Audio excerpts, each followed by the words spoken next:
təbii ki, yaşlı nəsildə bu, siz deyirlər, fibromiyalgiyalar daha çoxdur. Elə yaşlılar deyirlər, məsələn, belim ağrıyır, boynum ağrıyır, qolum ağrıyır, ayağım ağrıyır. Yəni, daimi onların şikayətləri bunlardır. Doğru vurğuladı Şəraf xanım. Yəni, bizim toplumumuzda bu xəstəliklər çoxdur. Yəni, statistik olaraq 3%-dan çox ümumilikdə cəmiyyətimizdə bu xəstəlikdən şikayət olan xəstələrimiz var. Bəziləri bəlkə də var, sadəcə doğru diaqnoz qoyula bilməyib.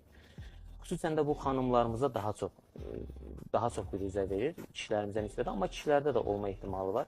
Və doğru vurğuladığınız məqam odur ki, bəzən bu tip insanlar bir neçə həkimlərin müayinəsindən keçirilsə də belə, sizdə fibromiyalgiya var deyilsə də belə, kənarda bir, belə deyək də, həkimin, hər hansı bir həkim ixtisasından kənar bir insanın bir masaj etməsi, fizioterapevtik bir prosedur aparması ilə ağrıların aradan qalxması onun bu anlamına gətirir ki, bu həkimlər heç nə bilmədi. Sadəcə olaraq mənim bir qonşum masaj eləməklə bu ağrını aradan qaldırdı.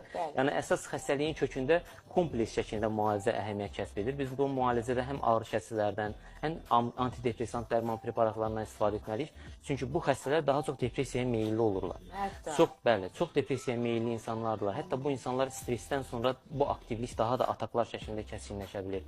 Müəyyən bir xəstələr ola bilir ki, travma keçirir. Onluğasında travma alırsa hər hansı bir. Bu zamanla müalicə alıb aradan qalxdıqda belə bu oynaq ağrıları, həmən bu fibromiyalgik ağrılar davam edir. Yəni, bu cür ataklar sonrası, tətikləyici faktordan sonraki ağrıların artması bu xəstələrdə xarakterik xüsusiyyətlərdir. Doktor, o qədər maraqlı danışırsınız və doğrudan çox aktualdır. Yəni, bunu mən özüm üçün görürsünüz, hətta qoydum bir qırağa, özümün də bir sualım yarandı.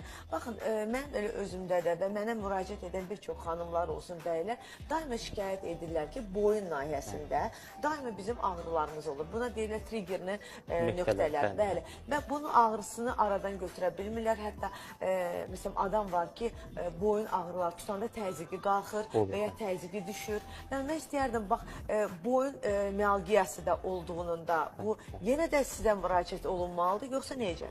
Doğru vurğuladınız. Bu xəstəlik multidisiplinardır. Yəni, bir həkim üzərində qurulması məsləhət görülmür. Revmatoloq öz sahəsi üzrə müalicəsini apardıqdan sonra fizioterapevtik müayinələr özünü tamamlamalıdır. Hətta günümüzdə tamamlayıcı terapiyalar var. Bura akupunktura terapiyasıdır, masajın özü ola bilsin, yoga daha çox istifadə olunan prosedurlar hamısı kompleks şəkildə, konservativ. Hətta yoga da məsləhət görürsünüz. Bəli, məsləhət görürük. Yenə də görürsünüz, şəfalı həyatın belə deyək ki, biz sizi izləyirik, həqiqətən də yəni, bu çox effektlidir günümüzdə.